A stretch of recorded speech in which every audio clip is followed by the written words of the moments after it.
Assalamualaikum, saya Nur Naziha binti Yusri memegang nombor matrik 02-108-1007-2001. Saya mengambil jurusan Sarjana Muda Pendidikan Sekolah Rendah di OUM Kuala Lumpur ambilan Januari 2025. Bagi subjek HBEF 2103 Psikologi Pendidikan, kali ini kami ditugaskan untuk menghasilkan satu video pendek berkenaan pembelajaran kooperatif. Mari kita lihat apa itu pembelajaran kooperatif.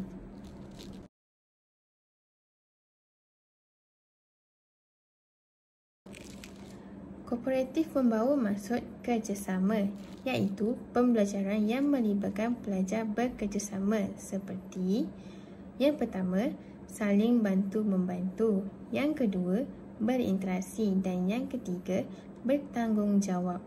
Menurut Effendi Zakaria 1998, pembelajaran kooperatif adalah strategi pembelajaran di mana pelajar saling bantu-membantu antara satu sama lain dalam kumpulan yang kecil.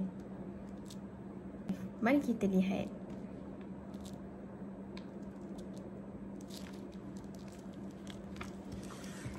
Murid dapat menggunakan kebolehan mereka yang berlainan untuk menyelesaikan tugasan yang diberi. Dan yang kedua, murid dapat tingkatkan komunikasi sesama mereka sepanjang bekerjasama dalam kumpulan seperti saling bertukar pendapat dan juga menerima pendapat rakan.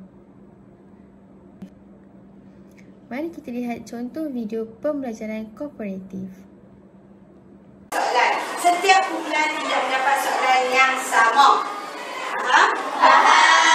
Kamu dah tahu, okay, pelajar pertama, pelajar kedua, pelajar ketiga, pelajar keempat. Jadi bila dapat satu soalan ni, baca, okay, buat tugas masing-masing. Kalau pelajar kedua, cari apa yang dia nak, apa yang dia duduk. Nah, tengok rujuk pada sini. Faham? Okay, pertama. Okay, cuba baca bincang. Tiga dan keempat. Okay, baca soalan, cuba tengok. Letak tengah. Okay, baca dulu. Siapa yang terlibat? Yang pertama dulu.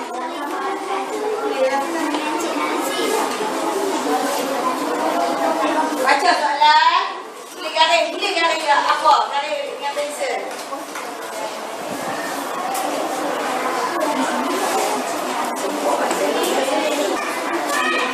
Baca soalan. Cari dulu. Tugas yang pertama.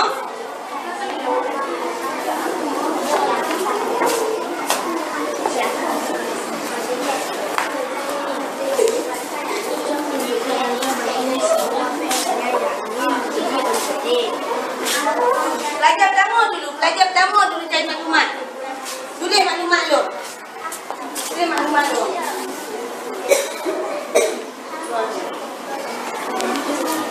Ini dah tak. Dia nak tiga ni harganya tiga bulan ni pada semua. Jadi berapa dari seminggu setiap pada setiap bulan. Tulis harga.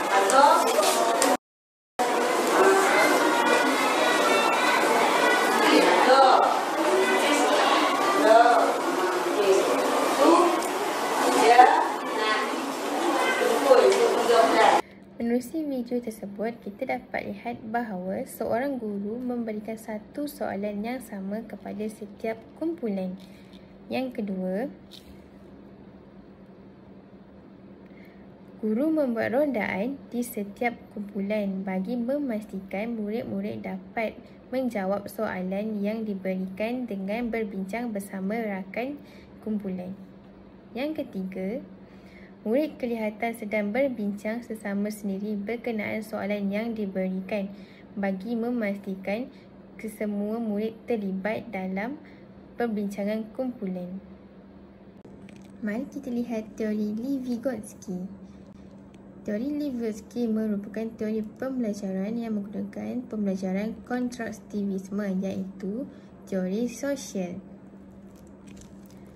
Menurut Vygotsky, interaksi sosial kanak-kanak dengan orang di sekeliling mereka dapat tingkatkan penggambaran mental, bahasa dan sosial.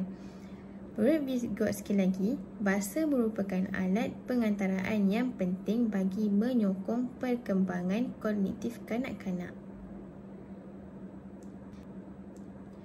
Vygotsky berpendapat bahawa sosial budaya disampaikan melalui: yang pertama, belajar daripada peniruan. Yang kedua, mengingati dan membuat pemahaman sendiri. Yang ketiga, belajar melalui kolaborasi kumpulan. Proses pembelajaran yang dijalankan akan lebih efektif jika pelajar melakukan pembelajaran secara kooperatif. Mari kita lihat apa itu psikologi pendidikan. Psikologi pendidikan adalah cabang psikologi yang khusus dalam memahami pengajaran dan pembelajaran dalam persekitaran pendidikan yang memerhatikan disiplin dalam memahami proses pengajaran dan pembelajaran, seperti mempelajari, meneliti dan juga membahas tingkah laku pelajar. Kajian tentang perlakuan atau tingkah laku manusia dalam proses pengajaran dan pembelajaran bilik darjah. Tingkah laku yang meliputi semua perkara yang dilakukan oleh manusia yang boleh diperhati dan diukur secara langsung atau tidak langsung, iaitu seperti: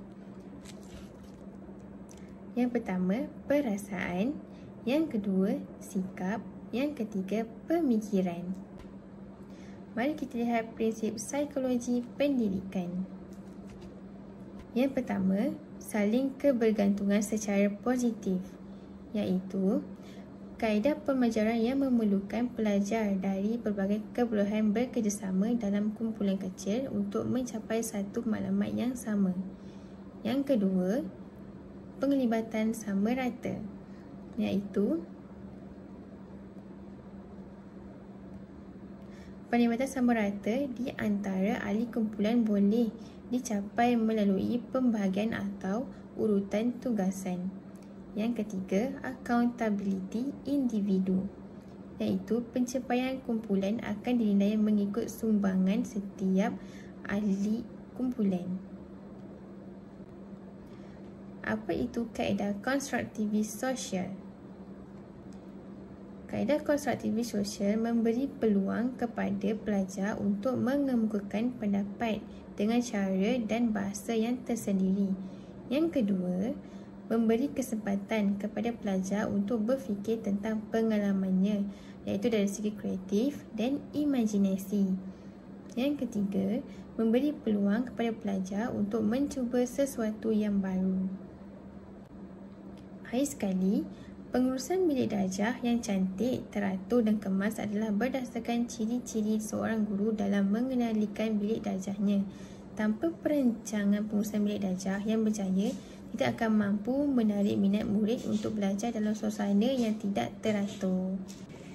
Sekian itu sahaja daripada saya, Nur Nazihah binti Yusri, bagi menerangkan topik berkenaan dengan pembelajaran kooperatif. Semoga kita berjumpa di lain hari lagi. Assalamualaikum warahmatullahi wabarakatuh.